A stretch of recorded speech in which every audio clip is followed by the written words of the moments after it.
one of my nieces recently started playing volleyball, which I am very excited about because volleyball is my favorite sport to play. I peaked in middle school with my volleyball career, sadly. I was the MVP and then didn't even make the team the next year in high school. Wow, wow. But I still love it.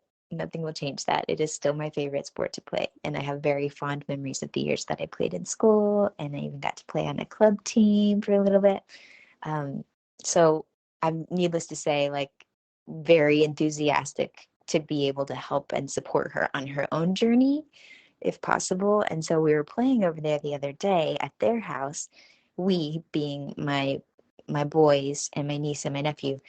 And it became very quickly very apparent to me that we needed to call it because we were just playing, but then everybody's just kind of, where am I? Who am I? They're looking up at the sky to find the ball, but then running towards each other, which is obviously not very safe unless you're wearing helmets or those bubble blow up suits.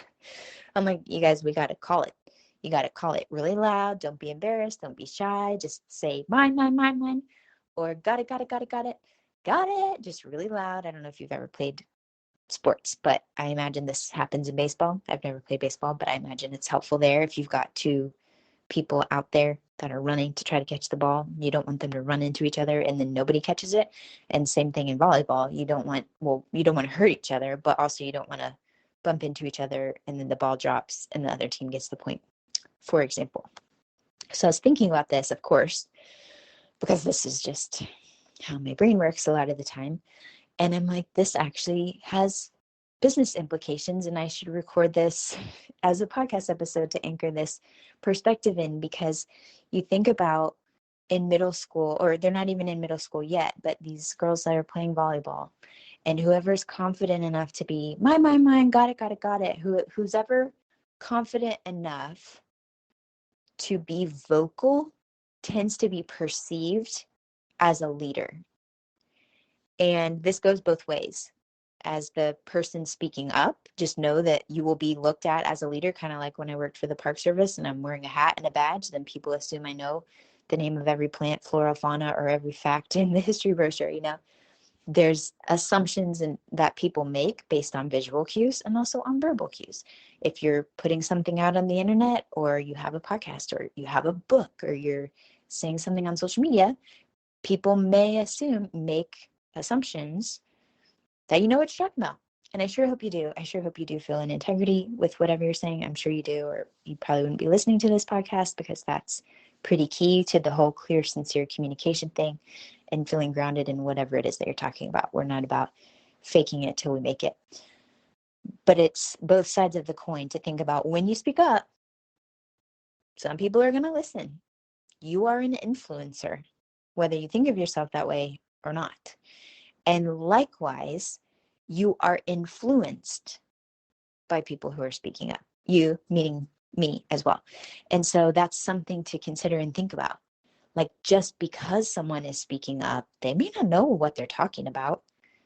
They may have just built up a habit of filling the air with words, and because they happen to be posting, or they had the discipline or the team and or whatever combination of things to finish their book or their podcast or their course or whatever, they were first to market, for example.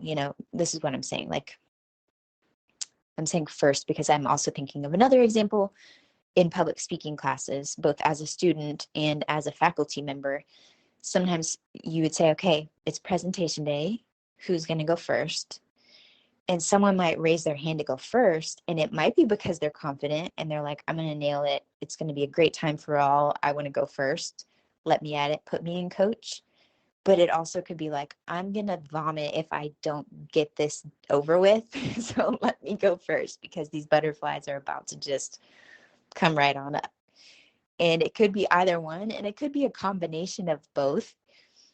I know for me, I used to hate public speaking, and then I ended up loving it and teaching it, studying it, teaching it, and all of that.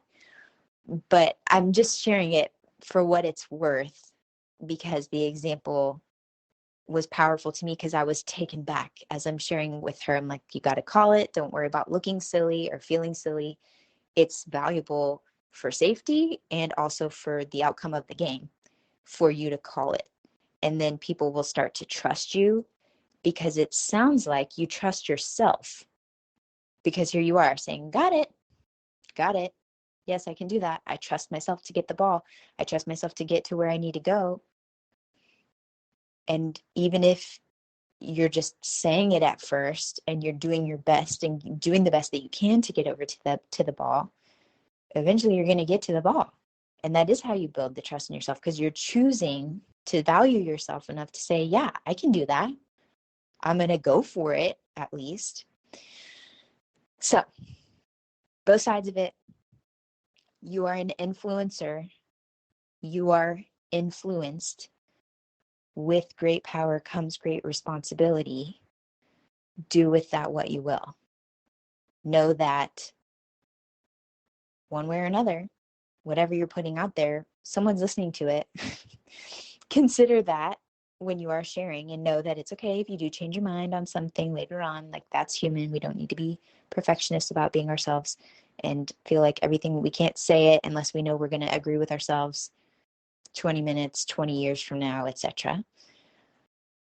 But then also really use discernment to think about who am I perhaps putting on a pedestal or admiring and defaulting or subordinating to, just because they're loud, just because they're visible, just because they're vocal, but not necessarily because I agree with whatever it is that they're saying. And of course, you're not going to agree with anyone like 100% of the time. I don't even agree with myself 100% of the time.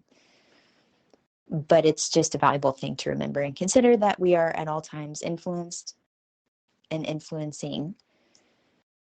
And it's worthwhile every now and then to consider what we want to do with that.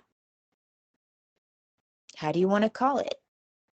How do you want to show up as a leader in your gym, in your community, in your business, in your home? How do you demonstrate that you trust yourself? And how do you demonstrate that you've got this? And if you're not demonstrating that, why not? And what will you choose to do about it so that you can give yourself a chance to get the ball? Because it's so much more fun when you get some action with the ball. It's not very fun to just stand there and let everybody else get it and you're just kind of decorating the court. It's fun to get in there. And then likewise, if you're being a bit more of a wallflower because you're watching everybody else and letting them call it, then consider this your wake-up call to get back in the game. Ooh, I have an episode called that on Naptime Empires. I will link to it in the show notes here. But to get back in the game and lead from where you are as well. We're all taking turns leading, following. We don't always want to be in the driver's seat. Sometimes we want to take a nap or put our feet up on the dash or whatever. So it's not like we always have to be leading. We're here to inspire and support and challenge each other. That's what I believe. But sometimes it's easy to fall into a rut of one or the other.